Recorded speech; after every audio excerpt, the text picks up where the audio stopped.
Here we go. We're live. All right. Every Welcome to the CFL 3-down breakdown. Week 6 action starting up in the Canadian Football League. I'm Ian Cameron for Sportsbook Review, joined by my co-host, Andrew McInnis, ready to talk Week 6 CFL action. Andrew, how are you today on this Tuesday? But it's another week of CFL ready to go, and it was pretty nice to have a game on the eve of our 3-down breakdown here. Yesterday we had the Argonauts hosting the Ottawa Red Blacks, and that was a pretty exciting game, actually, once the second half started to roll, but I'm ready for another week. Yeah, absolutely. Let's get right to it. Week 6 in the books. We do want to mention best bets. I mean, last week I'm blanking on it now. Calgary, that's right. Calgary, we laid -9 with them against Saskatchewan. That makes 4 straight best bet winners for me on the show. 4-1 after losing the week 1 best bet. So it's been a nice run. 4-1, 80%. For me with CFL best bets. I know the Eskimos came back to push for Andrew with his best bet last week when they -3. They won by exactly 3, coming back to win that game against Hamilton. We'll see if we can put some more best bet winners in the win column here for week 6. Speaking of week 6, let's get right to it. We've got the first game taking place Thursday, July 27. We've got the Montreal Alouettes taking on the Winnipeg Blue Bombers. Winnipeg, a 4.5-point home favorite, total of 55. Now, unfortunately, this is not the usual CFL week in terms of availability of lines at this point in time. Really, the Greek is the main sports book out there that has put out lines for week 6 as of right now, as of this live show. So again, you're going to want to keep an eye on when the other books, Pinnacle, Bookmaker, 5 Dimes, it's Bet Online, etc., release the CFL lines, because right now it's very scarce, the CFL betting marketplace for week 6. So definitely going to want to keep an eye on when those lines get released. So the Greek is the one reporting right now for the most part lines already for week 6. And that's not really anything that's uncommon. The Greek is usually the first to market when it comes to releasing CFL lines. So not a big surprise there. Winnipeg, 4.5-point home favorite. A total of 55 in this game. Montreal's been a pesky road team, and this has been the good roll, point spread wise, for the Montreal Alouettes in recent years. It's been on the road, and in fact, I think last week against Ottawa was their first point spread loss on the road in I believe 6 tries. I think they were 5-0 against the spread on the road in their last 5 road games, dating back to last season, prior to last week when they failed to cover by a half point in that 5-point loss to the Ottawa Red Blacks last week. But overall, this has been a competitive team. They've been in most of the games they've played this year, this Montreal team. There's no denying that. When you look at recent series history, Montreal's fared okay here against this Winnipeg Blue Bombers team. You look since 2015, 4 meetings between these teams. You know, Montreal 2-2 straight up, but 3-1 against the spread. And they've also been able to cover both games played here in Winnipeg against this Bombers team. My initial lean's Montreal right now, plus 4.5. We'll see if I get to the window with it. Winnipeg off a loss does concern me, because you're going to get them trying to fire back with a good effort. But again, this team's got concerns on the defensive side of the football so far this season, Winnipeg. I like TJ Heath, but I think a lot of other parts of this defense have not performed as well. I mean, the linebacking core, I think, is a little decimated with Ian Wild still being out. That really hurts. Mo Leggett may not return for that Winnipeg defense this week. And you see Travis Lulay just absolutely carve up that defense last week for the BC Lions. So there's concerns on the defensive side of the football. And I know Matt Nichols in that offense has been very good for the most part this season. You throw out the bad performance against Calgary. Other than that, they've been very good in every other game. They've got weapons. There's no question about that. Andrew Harris, great running back. The receiving core stepped up. Darvin Adams had a hell of a game. Incredible one-handed catch. If you didn't see it, it was on all the highlight reels on TSN Sports Center.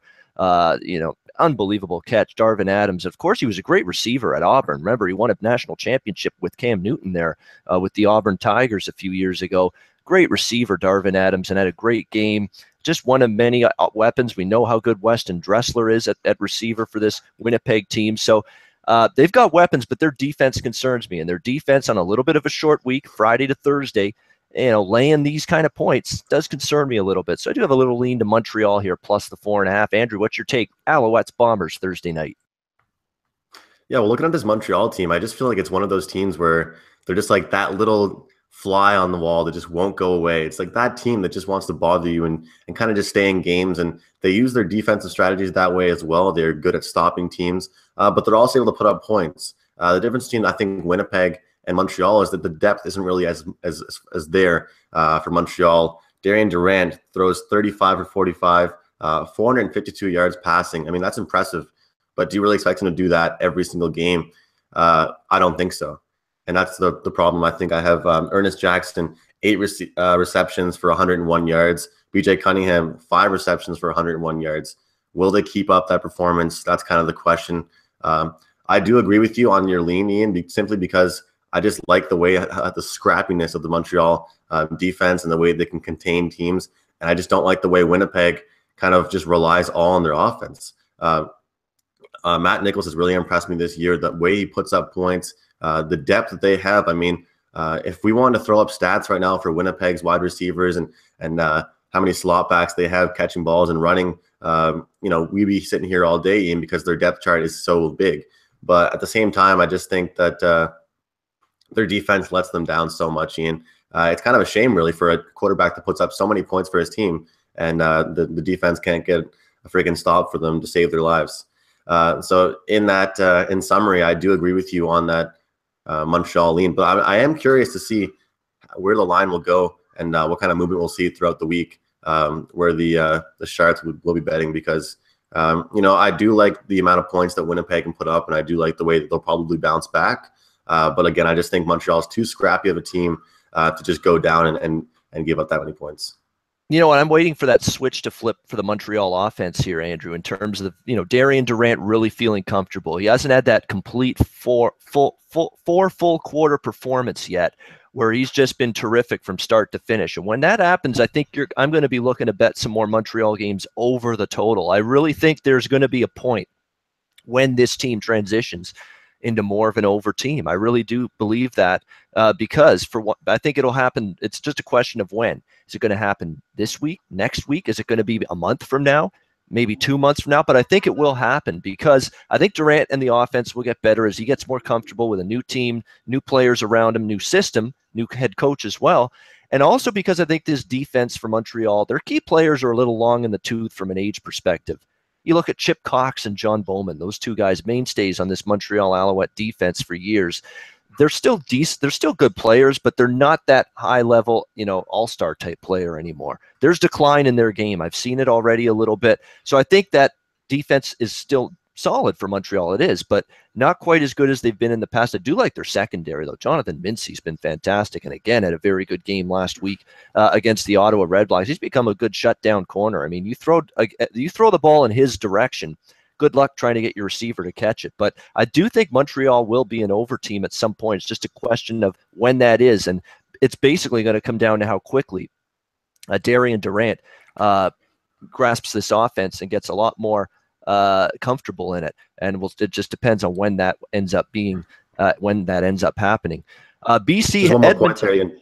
Yeah. One more point there. Sorry about that. We just have to. We can't argue with the fact that Winnipeg dominated in the third quarter versus BC Lions 21-0 in that third quarter, and somehow in the fourth quarter BC comes back for an 18-0 fourth quarter. I mean, if that doesn't say a chip on your shoulder, I don't really know what does. And I think you and I have been talking about that. You spoke about that yesterday with the Toronto Argonauts game, honoring some great, that kind of stuff really means a lot. And I think coming off a game where you had that game in the bag, they were going to cover that game outright. Seemed like by a good fair amount, Winnipeg was. So 45-42 was the final score, but could have gone either way. And I think that Winnipeg will have that as a chip on their shoulder. So like I said, I'm just anxious to see what the line does throughout the week as it goes on. Yeah, chip on their shoulders, the pro to that result against BC. The con is, that's an exhausting, physical, intense game, down to the wire. You exhaust a lot mentally, physically, emotionally. Is that tank going to be filled quickly enough for the Thursday night game at home against Montreal? That remains to be seen, and that's a little dubious, especially when you're in the point spread role. The Bombers are in there, not just laying points, laying more than a field goal. They're 4.5, and let's not forget the wins. The 8-point win against Toronto at home for Winnipeg, they got outgained. They got outgained yardage-wise by the Argos in that game, but won by 8, so a little bit of a phony, misleading win there. And then you've got the 3-point win in overtime against Saskatchewan. This has not been a win by margin type of football team. So again, another concern if you're going to lay the points there. BC Edmonton Friday night. This should be a good one. I mean, I think the two best teams right now in the CFL going into this game, well, Calgary's up there, of course. I can't forget that. But two of the best teams for sure, BC Edmonton, Calgary as well, of course. But this should be a good game. Edmonton 3-point home favorite in this one. Total sitting at 54.5 in this game. Edmonton undefeated. And you know what? I know there's a certain amount of luck that has gotten Edmonton to this point. I mean, they have won all the close games. Every game they've won has been a close one, a tight one that they've pulled it out in the latter stages. But you've also got to be a good team to win close games. I think there's part of that where, you're doing things right if you're winning all these close games, and Edmonton's been able to do that. 3-point road win at BC in week 1, 4-point home win against Montreal in week 2, 2-point home win against Ottawa in week 4. That was after their bye. And then in week 5 last week, trailing the entire football game. I mean the entire football game against the Hamilton Tiger Cats. And they get the drive when they need it in the final minute and win 31-28. Come back to push for those of you that had Edmonton -3 in that game last week. Good performance. And the Eskimos, have outgained their opponent in all 4 wins. So that's the stat that's on their side. They still have to be better in the red zone offensively. I mean, Mike Riley and the team has stalled drives too much at times, relied too many times on Sean White field goals when they get the ball close down in opponent territory. And defensively, I still think there's a few warts with this team. We saw it last week. They play pretty good defensively, and I'm surprised. But eventually, when you're down 2 key linebackers, including J.C. Sherritt, you're going to feel it at some point. And I think we started to see it last week. Hamilton's offense was able to move the football, for extended stretches in that game against the Edmonton Eskimos. Now we'll see how Edmonton does here. They're 4-0, undefeated, laying 3 against BC. But I'll tell you what, BC on the road, look what they've done this season. 3-0 straight up, 3-0 against the spread, winning at Toronto, Montreal, and Hamilton. That was a dismal spot for BC last week, as far as I'm concerned, taking on the Winnipeg Blue Bombers off 3 straight trips to the Eastern time zone. Could have been a flat spot, could have been a fatigue spot, but no, they still find a way. And Travis Lulay, what can you say? He's been fantastic for the BC Lions. I thought last week was going to be a game where he hits the wall. He doesn't play as well as he did when he came in off the bench for John Jennings against Hamilton, but he did play well, and he was excellent once again. Incredible completion percentage, tremendous yards, passing yards for Lulay in that win against Winnipeg. A wild, crazy football game that one was.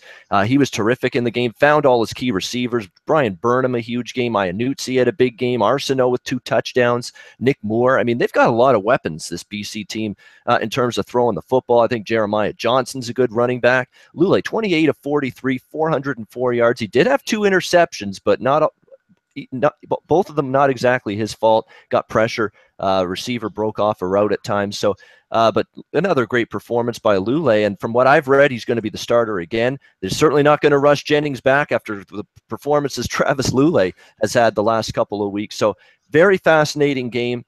I'll tell you what, though, BC is a team that, as an underdog, when they're catching points like they are here, I'm not going against them. So if I bet this game, BC or nada for me.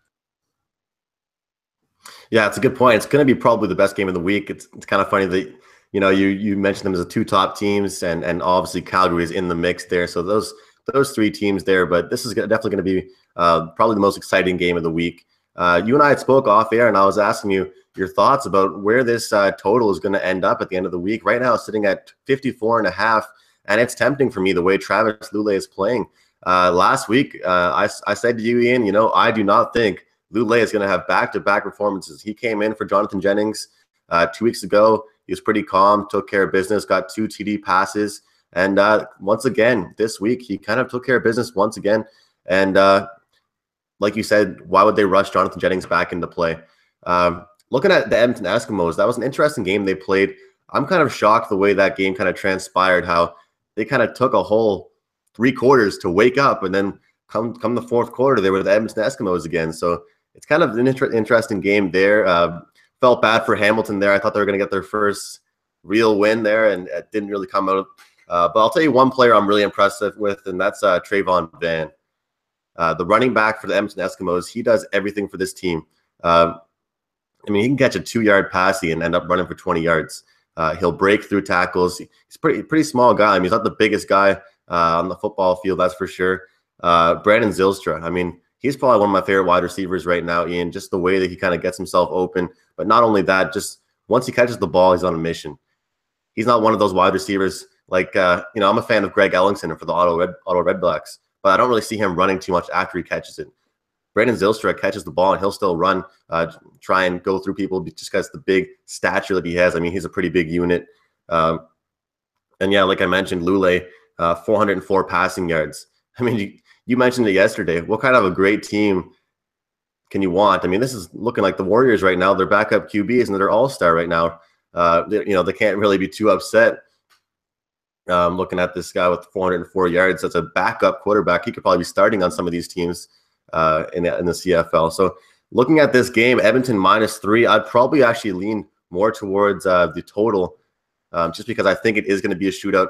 We do love that BC defense. We do think they can do wonders. But again, looking at last week, I think Edmonton took way too long to wake up. I think they're going to be hungry just to have a better performance. I know they got that outright win last week, but I just think they're going to be more hungry to have a complete game, a full 4-quarter game.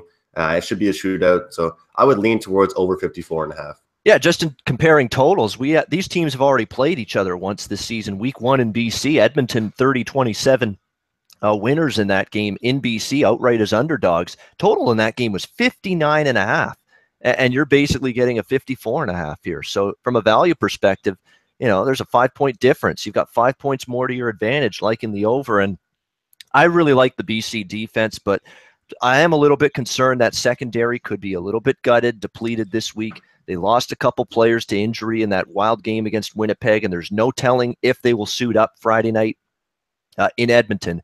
Those are those cluster secondary injuries for the BC Lions, something you're going to want to be aware of prior to kickoff on Friday night. Toronto, Saskatchewan, Saturday night, doubleheader to wrap up week 6. We've got Saskatchewan, 2.5-point home favorite, total of 53.5. The side for this game is going to be my best bet for the show this week. Toronto taking on Saskatchewan. I've had a great read on this Toronto team, was on them in Ottawa. They won outright as underdogs a few weeks ago, went against them last week in Winnipeg. Tough spot, second road game in 6 days. Winnipeg gets the win and cover there. Another ticket cashed involving the Argos. And then last night was on the Argos, back on the Argos. So on them 2 weeks ago, against them last week, and then last night was back on them, and they get the walk-off game-winning field goal to beat Ottawa 27-24. This is a team I've got a strong opinion on them right now. I've got a good opinion. I'm locked in. I know which way this team's going to go on a week-to-week basis, and I think I've got a good beat on them here this week in Saskatchewan in terms of whether I go on or against them, and I'll reveal that in best bet time. Just from a totals perspective quickly before we get Andrew's take on this game, Toronto's really decimated defensively after that Ottawa game. Victor Butler, sack leader in the CFL so far this season, left the game due to injury. Cleon Lang, another key pass rusher on that defensive front for the Argos, injured in that game, did not return. And Bear Woods, starting middle linebacker, left that game due to injury. Now, the replacements played pretty well, to be honest with you. For the Argos, Justin Tuggle at linebacker, the defensive lineman that came in didn't do too bad either. But, now you got to practice and prepare and play a full game without potentially 3 key defensive starters, something you're going to want to watch for going into this game. And if none of those guys suit up, we could see an over in this game. So that's going to be something I look for. If this Toronto defense doesn't get some of these walking wounded back, could be a high-scoring affair because Kevin Glenn and that Rough Riders offense, it's been inept, it's been bad, it's been brutal on the road. But at home, they've put up points, and they might be able to do so against a depleted Toronto D. Toronto has been so interesting for me to watch and for me to kind of break down. I really, like you said, it's kind of on a week-by-week basis. You don't really know what you're going to get from them, and that's kind of what makes it fun and what makes it CFL handicapping entertaining. And I was thinking about, you're always talking with me about the injuries report and keeping in mind how a team's going to play from this week to the next week. And looking yesterday, oh man, there was just bodies hitting the floor in that CFL game of the Red Blacks and the Argonauts last night, and it hurts. And even you watch Ricky Ray, I mean, I think he had his first run since week 1. I mean, you can't have him being a mobile person, so he's only relying on his passing. And with the Argonauts, you just don't really know what you're going to get. And I think this week, actually, they might be kind of too banged up. Saskatchewan they're known for being better at home. Let's face it. I think in football in general, but Saskatchewan Roughriders are a better home team. They play well at home. The line is just sitting at -2. We'll see how Toronto can come out after a pretty tough game and a grueling game yesterday against the Red Blacks. But I'm kind of undecided with this game, Ian. I'm not going to give any leans. I'll let you have your best bet with this one, but this one's more of a pass for me. All right, let's go to Hamilton, Calgary, last game on the schedule. And this is the biggest favorite of the week, as we'd expect. No shock at all to me, none whatsoever. The winless 0-4 Hamilton Ticats, all kinds of issues. The offense has been up and down. The defense has been non-existent. Now, the defense actually dug in there and played a lot better last week. But the bottom line is, when there was a play to be made with the game on the line, they didn't make it again. And as a result, Hamilton loses again, and now they're 0-4. I don't want to hear this bullshit about, oh, you played good in the third quarter. You played good for 3.5 quarters. You got to make a play with the game on the line, okay? Or else you didn't play a great game. That's all there is to it. You had the chance to win the football game, win your first game of the year. You're desperate. You're at home. Crowd on your side, egging you on. And Edmonton just marches that ball right down your throat like a hot knife through butter to win that game. Sorry, you didn't play good because of that, because you got to make that a play. On the defensive side of the football with the game on the line, they didn't. Now they're 0-4, and now they got to play this Alberta road trip. Calgary and Edmonton on the road in back-to-back weeks, starting here in Calgary. Calgary, a 12.5-point home favorite, 54.5 the total. It's an awful lot of points. It really, really is. And Hamilton has at times been able to battle Calgary tough. I just don't know if I can trust them here, though. I know they're getting a ton of points, but it is just a concern for me. There's no denying that. Now, the last 3 times Hamilton's played in Calgary, four actually, going back to 2014. Look at these scores, even 2012. The last 6 times they played in Calgary: 34-32, 26-22, 10-7. 20-16, 24-23, and 30-24. Yeah, Calgary won all those games, but who covered most of them? Hamilton did as a big underdog. I'm not looking to lay points here with Calgary. I'm just worried. They pounded Saskatchewan. I was on Calgary last week because I like Calgary off a loss. I don't like Calgary laying 12.5 off a big win like they had against Saskatchewan. Does that same focus and intensity that I saw from Calgary last week off a loss, is it going to be there here against a moribund, downtrodden Hamilton football team? That's a concern here. When you're laying 12.5, you need to make sure this team's locked in mentally for 60 minutes. Here's a pathetic 0-4 Hamilton rolling in. Is Hamilton or Calgary maybe a little sloppy here, a little unfocused? And when you're sloppy and unfocused, what happens? Turnovers, penalties. Maybe you see a game like that for Calgary. They could probably still win this game and maybe win it by margin with those issues. But I'm not looking to lay 12.5. It's a question of, do I want Hamilton at all? And to be honest, I don't even know if I want Hamilton at all either. So tough game for me. Andrew, what's your thoughts on it? Yeah, again, this is kind of something that really stands out to me, and I do want to take the Hamilton spread simply because it's just one of those games where I think Calgary will tend to take it too lightly. Will I pull the trigger? I'm not sure yet. It's definitely a lean towards me. I'm not looking to lay Calgary minus 12.5, Ian. I'm not sure about you. Yesterday or last week, you had a great call with your best bet. I was on it too. I mean, that's minus 10.5 for Calgary last week. You think that's usually a pretty big spread, if I'm not wrong. It's still pretty gutsy to take that. But, Hamilton looking for their first win. But you mentioned that West Coast road trip. Road trips can be grueling. They're going across the country. Started off with Edmonton. They could have had an outright win in Edmonton. They had the lead. They controlled that game through 3 quarters and blew it straight out the door. And that's disappointing. And that's tough for them. But, you mentioned it earlier in the show. Is it motivation or is it just grueling? And is your team getting tired and more worrisome about where that team is going throughout the season? And that's what I really start to think with this Hamilton team.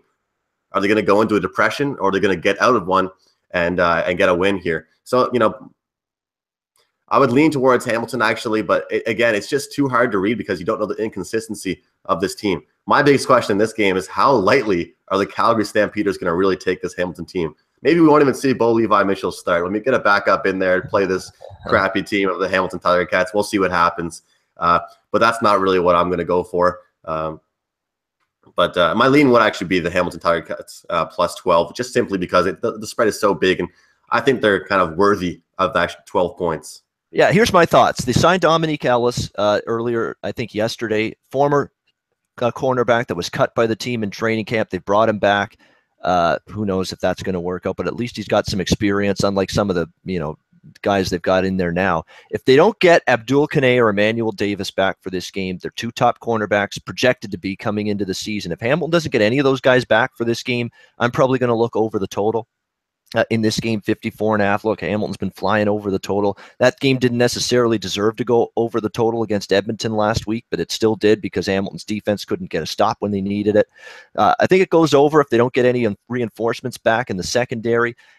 I think if they do get some of these guys, one or both of them back, Davis or Kanay, then maybe I'll be inclined to have a small little look toward Hamilton plus the points. We'll see, though, closer to game day. Let's go to best bets. I'm going to Toronto, Saskatchewan. We have a couple minutes left, so we'll go quickly. Look, Toronto's exchanged win, loss, win, loss, win so far this season. I'm going to say that pattern continues. Tough spot. You got to go from Monday to Saturday. Tough turnaround out to Saskatchewan. Saskatchewan has been much better at home than they've been on the road. Toronto with big-time cluster injuries on defense. I think it could catch up to the mirror. Let's take Saskatchewan minus 2.5. That's rotation number 376. Saskatchewan minus 2.5. Best bet for me. Let's try to make it 5 in a row with the best bet here on the 3-down breakdown. Andrew, your best bet for week 6. Alrighty, and I'm pulling the trigger on the British Columbia BC Lions versus Edmonton Eskimos over 54.5 the total. We mentioned that defense of the BC Lions, it's a little bit banged up right now. We know it's pretty good, but I think Edmonton has a little bit to prove after that game last week versus the Hamilton Tiger Cats. They did not play a full game. I'd be embarrassed if I was them that Hamilton was even in that game throughout the game. I think they have to prove themselves that they are one of these number one teams in the CFL.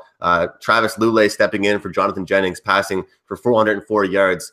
I think that continues. I think they have too many weapons over there in BC, and I think this game is going to be a shootout right up until the last minute of this game.